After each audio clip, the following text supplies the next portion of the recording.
What's going on, guys? It's Kyle. Today we're going to be rating and reviewing the 1974 classic Texas Chainsaw Massacre. Directed by Tobe Hooper, this movie was meant to be a play on the meat industry at the time, showing how violent and gruesome it really is.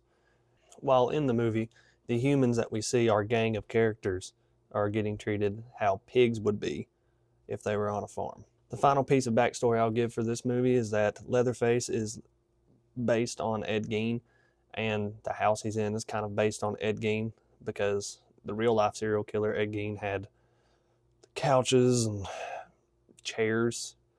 I don't know if he had a mask, but he had a bunch of things made out of humans, and that is pretty freaky. So Tobe Hooper wanted to include that in this movie, and it made it more scary, where we get the iconic Leatherface.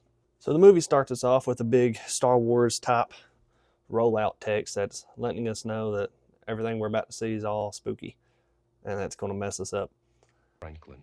And then immediately cuts into a cemetery where we got two rotten gel-like corpses hanging out on top of a gravestone while a reporter in the background is describing everything he's seeing. And I mean, it looks pretty good for 1974. I'm not going to lie, but the camera quality isn't amazing, but the actual gore itself looks good. Of a badly decomposed body. Then we get the title card and the infamous I love it. Units continue to burn out of control. So now we meet our cast of characters here. We got a green van sitting on the side of the road while Franklin, the most annoying human being in any horror movie of all time, is taking a piss in a coffee can. Franklin, being the dumb moron that he is, rolls down the hill. The gang rescue Franklin and they head on, where they pull up to another spot and they find a drunk man sitting in a tire at a cemetery. The gang gets back in the van and they head on down the road, where Franklin notices that they pass a slaughterhouse. What smells? What is that stench? Roll up the window. Hey, that's the old slaughterhouse. Franklin is very annoying. The gang pulls up on a hitchhiker, and they all decide to pick him up. The hitchhiker then proceeds to pull out a photo album full of dead animals. They don't send the heads away. You took these, huh? Yeah. If this is a tactic to get people to follow you home, I don't think it would work. Franklin pulls out his knife and is doing something with it, while the hitchhiker takes it from him and decides to cut his palms.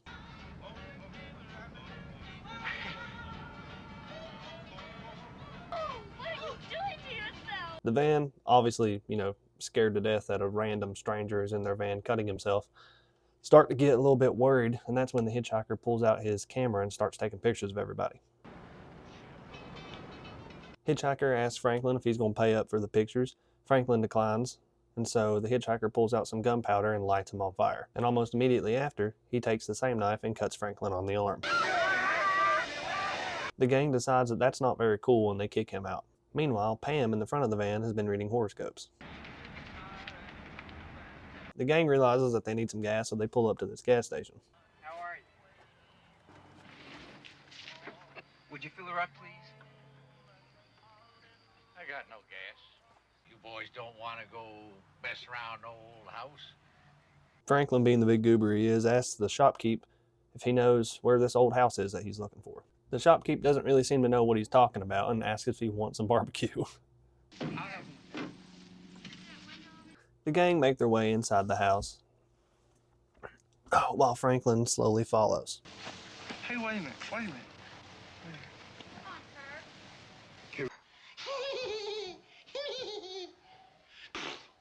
on, Franklin. It's gonna be a fun trip. While checking out the house, Pam and Kirk decide that they want to go down to the old pond and go swimming. They ask Franklin where to go to get there. There used to be a trail down between those two old sheds. They find it's dried up, and they start roasting Frank. How the hell did Franklin ever get down here anyway? Somebody must have carried him when he was little. Franklin never was little. Pam and Kirk get tired of swimming in nothing, and so they make their way back up and they find a pile of cars and a working generator.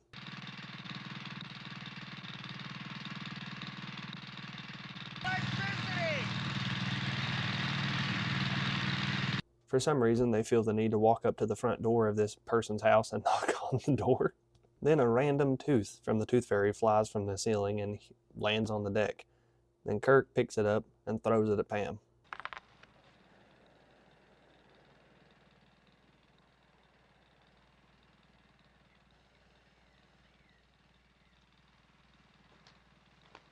Got something for you.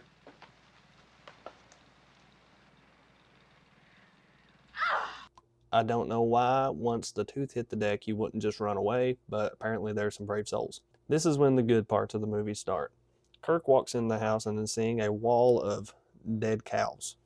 He continues to let himself in, and that's when Leatherface jumps out of nowhere and mollywops Kirk straight in the forehead with a sledge. And this is kill 1 of the 5 kills we'll have in this movie. Sledgehammer to head. Pam starts getting worried about where Kirk is, so she lets herself in the house as well. This is whenever she falls into a room full of chickens and wind chimes.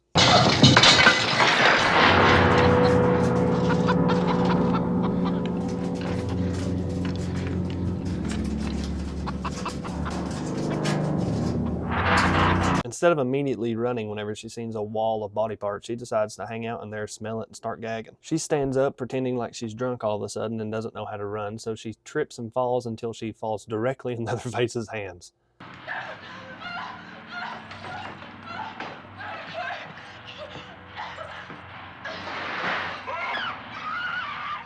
He then takes her into his little torture chamber and lays her up on a meat hook. Leatherface, picking up his chainsaw, starts carving a new Kirk.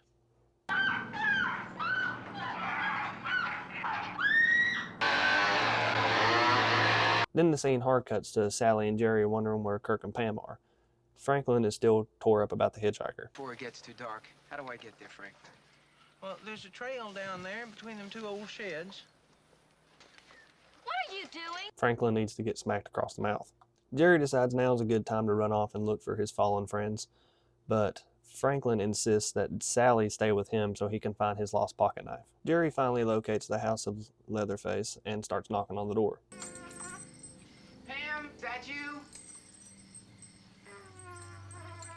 He hears some giggling, so he decides right now is the best time to let himself in. He makes his way to the torture chamber where he sees a bloody hook. Then he starts hearing noises in the cooler.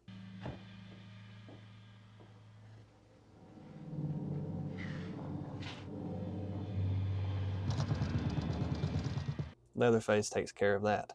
That brings us to kill 2 and kill 3 of the movie so far. Kill 2 is Pam is frozen to death in the cooler, and then kill 3 would be Jerry with another sledge to the head.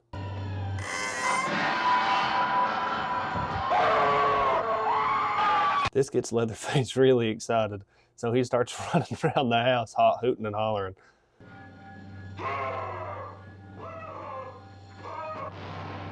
He decides it's best to reflect by the window.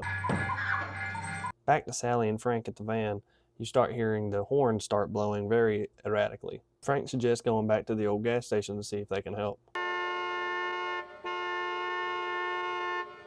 Sally, we ought to go to that gas station and get help. Then Frank starts having a heart attack because he realizes there's no keys in the van. Sally runs off in the woods to find her fallen friends. Frank follows behind like a sad puppy. Boom! Leatherface pops up with his signature chainsaw and cuts Franklin in half. I hear something. Stop. Stop.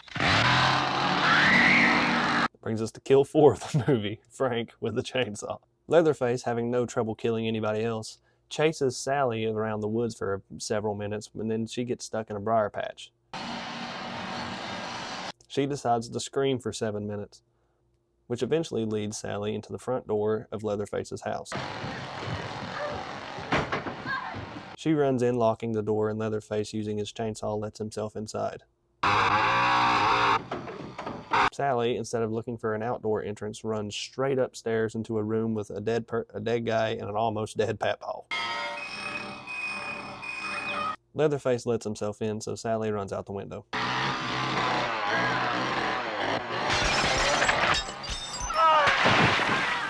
Leatherface, being too smart for his own good, decides to chase Sally through the woods again when Sally clotheslines herself on a tree branch. Sally eventually makes it back to the gas station, though, running into the arms of the shopkeep. She tells him to call the police, but he says there's no phones, but he'll go get his truck so they can drive down to the station.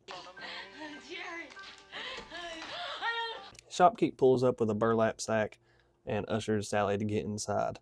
She refuses, so he beats her with a broom. What are you doing? You don't need to worry. No! Shopkeep's about to drive off, but he remembers that he left his lights and door open. Electricity. Had to lock up and get the lights. He's a little mean to Sally on the way there. Shopkeep runs into the hitchhiker from before and picks him up after yelling at him for a little bit. This is where we find out that Hitchhiker Man is actually Leatherface's brother, and he tells Hitchhiker Man to bring Sally inside for dinner. Come here, you nap-haired idiot! Whole county after you. Haven't you got any self-respect? Hitchhiker lays Sally on the couch, while Shopkeep is absolutely letting Leatherface have it for his misdoings on the family door. Get back in there! Get in there! Shopkeep tells Hitchhiker to get Pop down for dinner. Give me a hand with that pop. Leatherface starts having a mini heart attack while Hitchhiker cuts the finger of Sally because Grandpa said he was thirsty. Apparently Sally passes out. We don't see this, but she awakes tied up to a table of the family, and they're all eating. We don't know if it's human. Sally's pretty upset, so she starts a hollering, and the rest of the family start rage baiting her back. However, Shopkeep gets upset and says, time to get it done with, and go ahead and kill her. This is when Hitchhiker suggests that they let Grandpa do it, because he was the best killer there was. Leatherface and Hitchhiker help Pop try to hit Sally, where he performs some pretty sorry blows. You can tell he's out of practice. But in doing this, they both become distracted, allowing Sally to run out the window.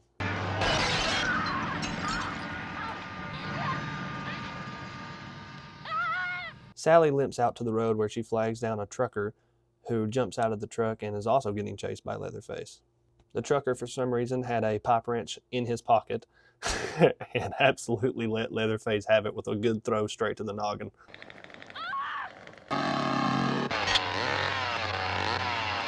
This gives Sally enough time to get a little bit of distance away from Leatherface.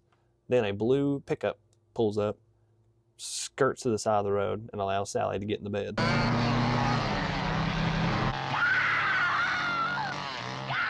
Sally takes off with the pickup truck while Leatherface does a ballerina dance in Aura Farms. I forgot to mention Kill 5 is the hitchhiker. And that is Texas Chainsaw Massacre 1974. This movie is really good. It's kind of funny with some of the stuff that happens, but I loved it. I still think it's a very good movie, regardless of how goofy it can be. So for the ratings I have on the kills of this movie, there's 5 total kills. I give it a 4 out of 5. It would be a little bit higher, but the gore isn't amazing, but it's 1974. So you can't get much better than that, and I think 5 kills in a slasher movie might be a little not enough. I would like 8 or 9 in a slasher, but this is the 70s.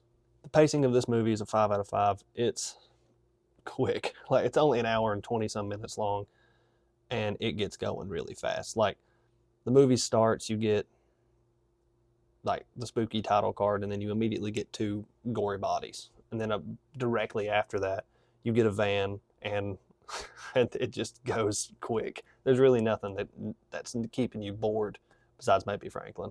Acting is a 3 out of 5.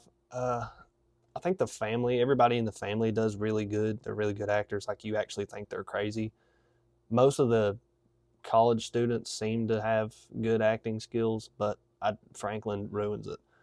His acting alone gave this acting score a 3 out of 5. Oh my God, terrible character. Overall, I give the original Texas Chainsaw Massacre a 4.3 out of 5. It'll be really hard for it to get anything higher than that. I mean, I'm not the pickiest in the world, but I'm only giving it a 4.3 out of 5 because I really like the movie. Any other critic probably wouldn't give it that high. These are all opinions. You could just watch the movie. If you think it's way better than what I said, good on you. If you think it's way worse, good on you too. But that is my rating of the original 1974 Texas Chainsaw Massacre. Thank you for watching. This is my first video on this new channel. I have another channel, Alan Fishing, if you like fishing related content. I love fishing and I love horror movies, so I wanted to start a new channel where I talk about both. But yeah, give it a like if you enjoyed, and thank you for watching.